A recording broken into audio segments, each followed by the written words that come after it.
നമസ്കാരം, മലയാളി വാർത്തയിലേക്ക് സ്വാഗതം. അല്പസമയം മുൻപ് വന്ന ഏറ്റവും പ്രധാനപ്പെട്ട ഒരു ബ്രേക്കിംഗ് ആയിരുന്നു. വീണ്ടും ഗവർണർക്കെതിരെ കരിങ്കൊടി കാണിച്ചു എന്ന് SFI ആണ് പ്രതിഷേധം നടത്തിയത്. ഗവർണർ എവിടെയൊക്കെ പോയാലും പിന്തുടർന്ന് കരിങ്കൊടി കാണിക്കുമെന്ന ശപഥമെടുത്തിരിക്കുകയാണ് SFI എന്നത് നമുക്ക് എല്ലാവർക്കും വ്യക്തമായി തന്നെ അറിയാം. കഴിഞ്ഞ ദിവസം SFI കരിങ്കൊടി കാണിച്ചപ്പോൾ ഇരു കൈയും കൂപ്പി ചിരിയോടുകൂടിയാണ് ഗവർണർ കടന്നുപോയത്. CRPFന്റെ ഒക്കെ തന്നെ അകമ്പടിയോടുകൂടി തന്നെയാണ് ഗവർണർ മുന്നോട്ട് നീങ്ങുന്നത്.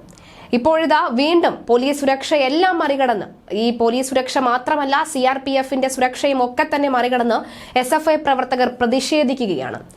ഒരുപക്ഷെ ഇനി പോലീസിന്റെ കയ്യിലും നിന്നില്ല എന്നുണ്ടെങ്കിൽ CRPF നേരിട്ടിറങ്ങി വേണ്ട നടപടികൾ സ്വീകരിക്കേണ്ട ഒരു ഘട്ടത്തിലേക്ക് കാര്യങ്ങൾ എത്തുന്നുണ്ടോ എന്നതാണ് വ്യക്തമാകേണ്ടത്.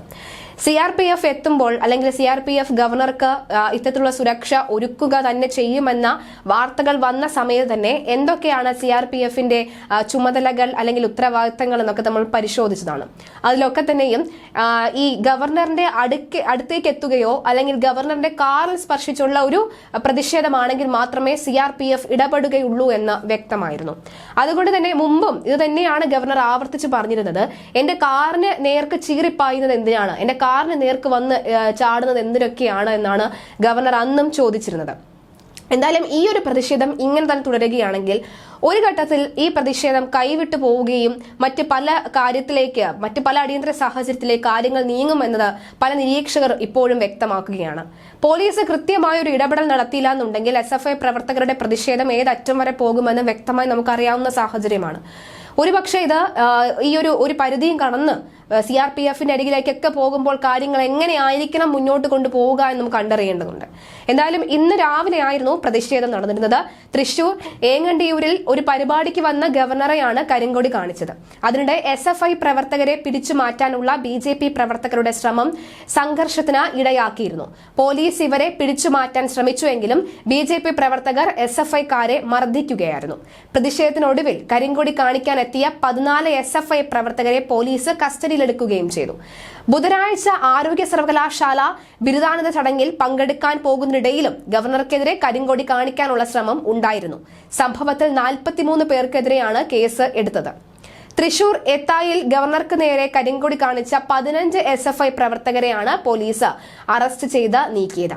തൃശൂരിലെ സരസ്വതി വിദ്യാനികേതൻ സെൻട്രൽ സ്കൂളിൽ വേലായുധൻ പണിക്കശ്ശേരിയുടെ നവതി ആഘോഷത്തിന് എത്തിയപ്പോഴായിരുന്നു ഗവർണർക്ക് നേരെയുള്ള SFIയുടെ പ്രതിഷേധം. പ്രതിഷേധക്കാരെ പോലീസ് നീക്കം ചെയ്യുന്നതിനിടെ നാട്ടുകാരിൽ ചിലരും SFI പ്രവർത്തകരെ കയ്യേറ്റം ചെയ്യുകയുണ്ടായി. BJP പ്രവർത്തകരാണ് കയ്യേറ്റം ചെയ്തത് എന്നാണ് SFI ആരോപിക്കുന്നത്. ഇന്നലെയും ഗവർണർക്കെതിരെ തൃശൂരിൽ വിവിധ ഇടങ്ങളിൽ SFI പ്രവർത്തകർ കരിങ്കൊടി കാണിച്ചിരുന്നു. 57 പേരെയാണ് ഇന്നലെ പോലീസ് കസ്റ്റഡിയിലെടുത്തത്. കേരള സർവകലാശാല സെനറ്റിലേക്ക് ഗവർണർ ആരിഫ് മുഹമ്മദ് ഖാൻ നാമനിർദ്ദേശം ചെയ്ത 7 അംഗങ്ങൾ പോലീസ് സുരക്ഷ ആവശ്യപ്പെട്ട് ഹൈക്കോടതിയിൽ ഹർജി നൽകിയിരുന്നു.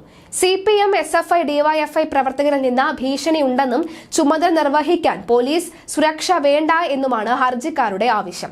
വെള്ളിയാഴ്ച സെനറ്റ് യോഗം ചേരാനിരിക്കെയാണ് സെനറ്റ് അംഗങ്ങളായ advocate KV Manju, PS Gopakumar അടക്കമുള്ളവർ ഹൈക്കോടതിയെ സമീപിച്ചത്.